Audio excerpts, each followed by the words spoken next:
Your stories, our community.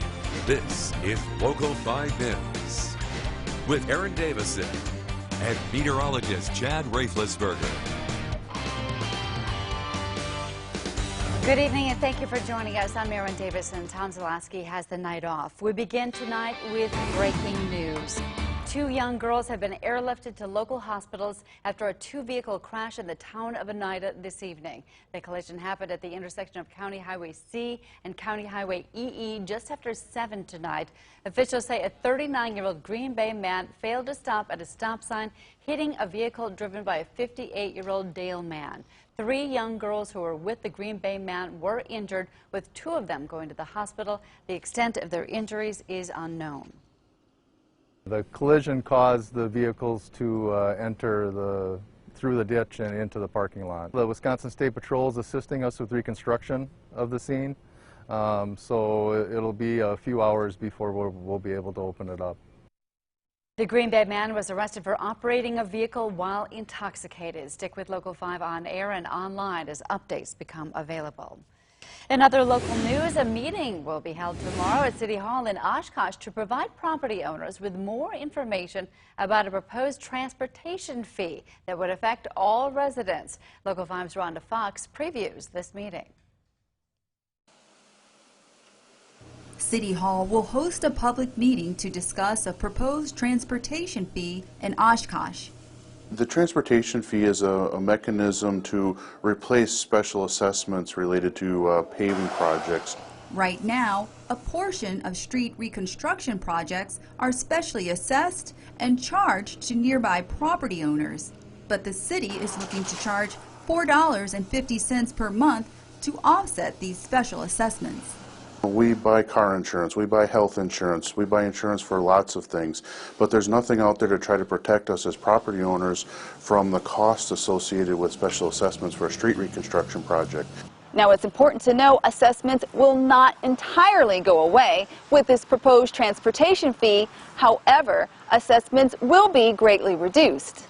There's one property owner, when they received their estimate for this year, it was approximately $11,200. If this proposal is approved, their estimate will be about $3,000. Since property owners in Oshkosh are already billed monthly for water, sewer, and storm, the transportation fee would be attached to those utilities.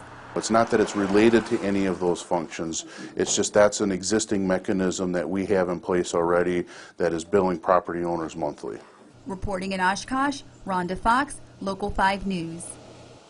Now, this transportation fee would only affect concrete or asphalt-related projects. The meeting will take place at 5 tomorrow night at City Hall in Oshkosh. In Green Bay news, a representative from the Environmental Protection Agency was in Green Bay today to thank the city's water workforce. David Ross is the agency's assistant administrator for water, and he came in from Washington, D.C. to give a speech at the Jack Day Center. Ross thanked the Green Bay Water Utility, whose staff is currently working to remove all lead pipes in the city by January of 2021. It makes us feel very proud. We have been working very, very hard over the last 3.5 years to remove our lead surfaces and to clean our system, and we have done that. And our whole utility has worked hard to do that. And for Dave Ross to be here from Washington, D.C. to recognize those efforts is huge for us. After his speech, Ross took a tour of the city's wastewater treatment plant. The Green Bay Water Utility told us that their lead pipe removal project is ahead of schedule. Making headlines out of Door County tonight, Sturgeon Bay's historic grain elevator is now back to its original location on the west side of the bay. After a little over a year, the granary is back on the west side of the Oregon Street Bridge. Community members lined the streets to watch the century-old structure make its way across the bridge today. Last March, the granary made the trip in reverse in order to avoid a raise order by the city's fire chief. The Sturgeon Bay Historical Society stepped in to save the structure and has been working since to restore the building. We're so relieved and so happy that it's actually happening and that it's going to go back over, and hopefully all the talk is going to be positive about the things that are going to be happening in the future now. The granary is now resting on a temporary foundation. Eventually, the plan is to rebuild the bottom floor of the building. Keeping it local tonight, hundreds of teens and adults from across the Midwest have made Northeast Wisconsin their home for the week. As Local 5's Paul Evenson explained, it's all part of a week-long volunteer camp called Teen Serve. More than 200 teens and adults have arrived in the Seymour area to pound, paint, and serve the surrounding community. You might have a kid from Ohio, another one from Wisconsin, one from Minnesota, another from Iowa. So it builds those bridges between people, between denominations. Teen Serve is an interdenominational Christian volunteer home repair organization headquartered in Indiana that's completed projects on over 2,000 homes in their 20-year history. This house, we're doing some painting, we're building a wheelchair ramp, repairing a deck. The week-long camp will provide more than $150,000 of free home repairs to local residents, made possible by thousands of volunteer labor hours. For team leaders like Tim Hill and his wife Linda, as well as student volunteers like Brian Shaber, Teen Serve has become a family affair. Mom's been going for 10 years, I've been going for 6, my little sister's going for 2, and we just brought our cousin for her first year. The volunteers, who not only work together, also eat, sleep, and take part in camp programs together, allowing them to build their own bonds along the way.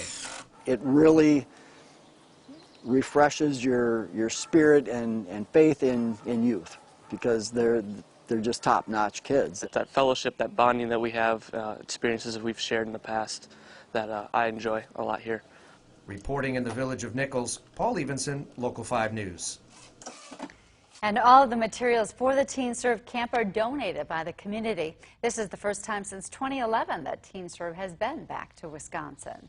And in Green Bay, a different group of teenagers from across the Midwest have come to the area to help those in need of home repair. In all, 290 students will provide free home maintenance and repair at 45 work sites for the next 6 days. This group is organized by Group Mission Trips, which brings Christians into different communities to give them the chance to serve. How that can maybe be some hope for a resident who hasn't had an opportunity or doesn't have the means to get their house painted or get out of their house, you know, because they need a handicap ramp. So. This is the third time Global Mission Trips has brought young Christians to our area to serve in the community. Thornberry Creek Golf Course is set once again to host a major women's golf tournament. Still ahead, a look at the economic boost the tournament brings to the city of Green Bay. And Green Bay Phoenix star Sandy Cohen will get his shot at the NBA. Sports with a story later on. And rain showers and a few storms continue for a few locations this evening, and more rain is the forecast on Tuesday. We will time out those rain chances coming up in the Storm King 5 forecast. You're watching Local 5 News with Tom Zalaski and Aaron Davison.